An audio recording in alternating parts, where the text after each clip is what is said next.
So I want to talk to you today about the 6 trust vectors for wallet and login ecosystems. So when you have a wallet with credentials in it, you're going to share those, or when you're going to have a login service with credentials and you're going to use those to log in. So we'll walk through. First, let's talk about interoperability and the different layers of interoperability that have to be built in order to have a successful ecosystem. First layer there at the bottom is the standards cooperating. This means that you've chosen to operate on standards that, run all the components will use the same set of standards so that they can talk to each other. It could be multiple sets of standards.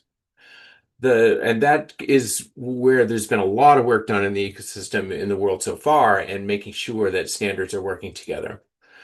The usability and user experience is kind of the next layer of that.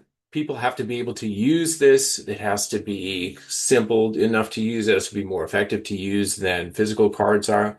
And they need to be able to do something like a QR code scan at checkout.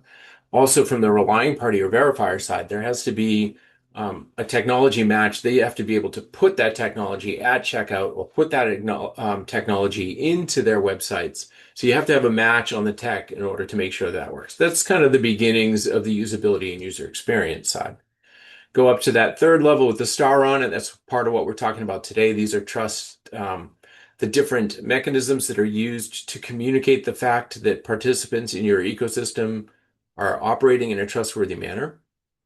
And the layer of requirements or conventions above that allow a participant to get into that mechanism. That layer is what gives the meaning to the ecosystem, and we'll talk a little bit about that more in the next slides or so. And then, of course, when you get up to that fourth layer, if you want people who are holders from your ecosystem, credential holders, to go across ecosystems or to travel across borders, then you have to have a mapping for what the meaning is. Like, can you accept from that other ecosystem? Can you present over there? What are there any compensating controls that have to happen? Because business does cross borders. All right, so the trust triangle that we have another explainer video on on the site. So I'll skip sort of the basics of it, but you have these mainly 3 different components that will operate simultaneously in a wallet credential ecosystem with the user holding the wallet application. And you can see like the issuer would essentially approve with a wallet connector, endorse that credential, provision it to a wallet, get shared by the end user from the wallet to the reader, and the reader's going to validate that. So that's the primary trust triangle. When you break each of those down, you realize that there's trust relationships between the different components. And each of these relationships has some meaning. And the ecosystem operator oftentimes will actually provide the trust mechanisms or provide some of the meaning to those relationships in sort of enforceable requirements. So right now on the vector on the right-hand side of the screen where the reader trusts the issuer, that's one that a lot of work has been, a lot of discussion has happened about. That's pretty clear to most people. When the credential is received from the wallet application from the user, the verifier wants to know that it's legitimate, authoritative, hasn't been tampered with, came from the device to which it was originally issued. So what it does is it grabs a public key essentially of the issuer, uses that to validate the credential itself, pick it apart and validate it. So that's that first and primary trust vector that we've talked about so far. But all of these others have meanings. At provisioning time, the issuer needs to trust the wallet application to know that it's safe to put that credential in there and that the user authentication, essentially the enrollment time, has worked well, and so they've identified the right user. So that issuer needs to trust that wallet. Sometimes, like in the United States, that's done contractually at the moment. There's a contract and there's only one app that can speak, or a couple of apps that can speak to the wallet connector. But when this becomes more live, then and flexibility in wallet choice, now the wallet has to present something to the issuer that says that it's conformant. So that's what we'll dig into in the future. That user or holder trusting its agent, meaning the wallet application at this point, that's a key part of this. For any end user to actually take part in the ecosystem, they need to trust that wallet application and they'll make a choice on that wallet application, hopefully. The along the bottom panel there, that the holder trusts the verifier, meaning that the holder knows it's going to have a transaction with that entity, the verifier, and it needs some information about that, usually coming back from the reader to the wallet application, but it needs some information that sets the context, informs their consent so that they can grant consent, and then hopefully provides follow-up as well. And then the reader trusting the wallet, the other direction, right, where the reader trusts the wallet application, comes into play when there's going to be user authentication. And it needs to know, was the credential protected? Did the user perform user authentication? What were the results of it? And can it trust the mechanisms that the wallet application itself, can it trust the code that the wallet application itself ran in order to do that? So that's another key part of it as we get to the next set in ecosystems. And you'll see if you look at ecosystems today, there's a little bit of imbalance in how that's implemented because there isn't a mechanism for it yet. Excellent. So then what happens when you establish these trust layers? On the right-hand side, the trust vectors are listed, and with each one of them broken out so that you can kind of see through that. This will be published city-hub.community.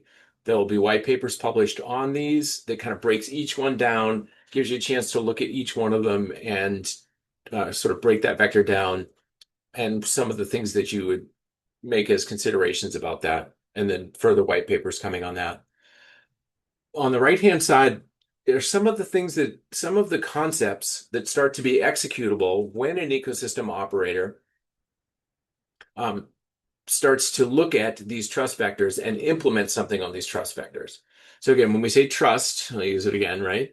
Trust is mitigating the risk of all the participants in the ecosystem sufficiently so that they say, yeah, okay, I'll take part. I will do this transaction. I'll take part in this transaction. Their risk needs to be mitigated sufficiently. Now, some of the features you can bring into your ecosystem when you look at these vectors are listed on the left-hand side in the green there. So the end user having a choice in the wallet application that they're going to use. That could be a key part of what you want to have happen in your ecosystem. And if you want that, then you need to look at that vector where the wallet, the issuer is going to trust the wallet application to put the credential there. Same, you got to look at these vectors and make sure things are sufficiently covered. But wallet choice can really bring out innovation in your ecosystem, innovation in the wallet applications and privacy expectations. The relying party being able to choose the reader that they're going to use. Again, in these open or free market ecosystems, even in restricted ecosystems, you can have a choice of the reader application. And it's really key, especially when you look at that first standards layer, if the business or agency that's going to accept ID, if they're going to be allowed to like customize the workflow or interact with the customer in the way that they currently are, or a way that's like that they see as better, you have to have that flexibility enforced across the components in your ecosystem so they can talk to each other in different physical contexts or over the web contexts. Then we have interoperability, which we talked about, right? And going up to global interoperability, that's one of the goals you can achieve through these vectors. And then, like I said at the beginning, trust is risk mitigation for all the participants. And in real time, they need to know whether or not the component they're about to talk to is a trustworthy member of the ecosystem. So that's where these mechanisms come in. More mechanisms later. Key thing here, when you overlay on top of each other a wallet ecosystem and a login ecosystem, the trust vectors don't change. They're exactly the same, like the components that need to trust each other. If it's a device that's a reader or a website that's a reader, doesn't matter.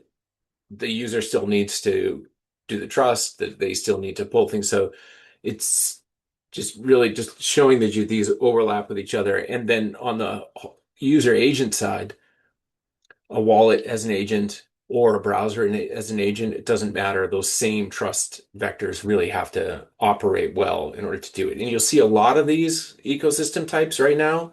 They might be running a bit disjointly, but in many countries now, you have a login ecosystem operated by the country. The login ecosystem could be used to unlock the wallet application in the beginning before the user is going to apply for credentials. And They could be operated by the same entity, or they could be operated by different entities. The issuers and the document issuers need to trust the wallet, the login provider as well in that context, in those contexts. And many times, like I said, they might be the same government agency, or they just might have an agreement or be part of the overall ecosystem. Then you'll see this slide again numerous times as we go through into future videos. But this is your reminder slide on the 6 trust vectors and who needs to trust each other. That one on the bottom left there, so that ecosystem trusting the reader is a concept that really plays out when you start to have registrars for businesses to register to get a reader, or the reader registers into the ecosystem itself that associates the reader with the verifier that starts this whole essentially this whole trust process. So I hope that was helpful. Again, check out the other videos as you go through that provide some more depth on each of these, and look forward to talking to you in the next video.